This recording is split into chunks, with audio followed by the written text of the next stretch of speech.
গ্রামীণ ব্যাংকে আলাদা করে কর ছাড় দেওয়া হয়নি বলে দাবি করেছেন জাতীয় রাজস্ব board NBR chairman Mohammad Abdur Rahman Khan. অন্যদিকে দেশের অর্থনীতির উন্নতি অনেক অর্থনীতিবিদ নাকি কিছুই দেখেন না, এমন অভিযোগ অর্থ উপদেষ্টা ডক্টর সালেউদ্দিন আহমেদের। 2025-26 কর বছরের বাজেটের পরিবর্তন নিয়ে সেমিনারে এসব মন্তব্য করেন তারা। সাদাত হাবিবি সেতুর রিপোর্ট।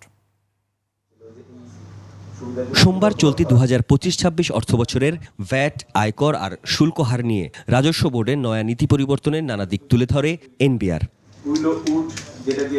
সবচেয়ে বেশি পরিবর্তন এসেছে শুল্ক নীতিতে। নতুন অর্থবছরের বাজেটে 107টি পণ্যের সম্পূর্ণ কাস্টম ডিউটি ও সম্পূরক শুল্ক প্রত্যাহার করা হয়েছে। 60টি পণ্যের ক্ষেত্রে শুল্ক হার কমানো হয়েছে।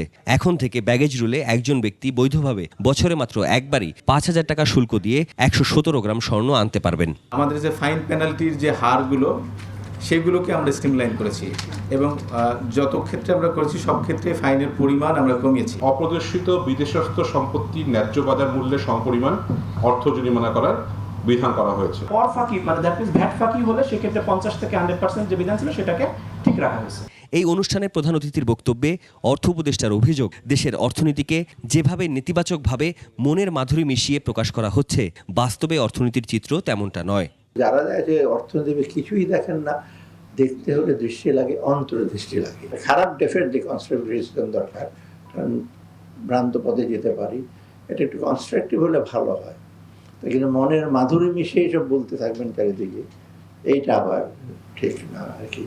বাজেটের পরিবর্তন নিয়ে এনবিআরের এই সেমিনারে সাংবাদিকরা এনবিআরের চেয়ারম্যানকে প্রশ্ন রাখেন গ্রামীণ ব্যাংকের সব ধরনের আয়ের উপর কর অব্যাহতির ইস্যুতে। কিন্তু আমরা যেটা করেছি, আমার কাছে যেটা মনে হচ্ছে যে আমরা সমজাতীয় অন্যরা যে সুযোগটা পায় সেটাই আমরা দিয়েছি। এটা নিয়ে আর আপাতত না বলি আর কি। এখানে কোনো আলাদা করে কোনো ট্রিটমেন্ট দেওয়ার কোনো ইচ্ছা আমাদের ছিল না বা আমরা করি। 5 আগস্টের পট পরিবর্তনে অন্তর্বর্তী সরকার ক্ষমতায় আসার পর গত বছরের অক্টোবরে আয়কর রিটার্ন দাখিলের শর্তে গ্রামীণ ব্যাংককে 2029 সাল পর্যন্ত কর অব্যাহতি দেওয়া হয়। সাদাত হাবিবি সেতু, 21 টেলিভিশন, ঢাকা।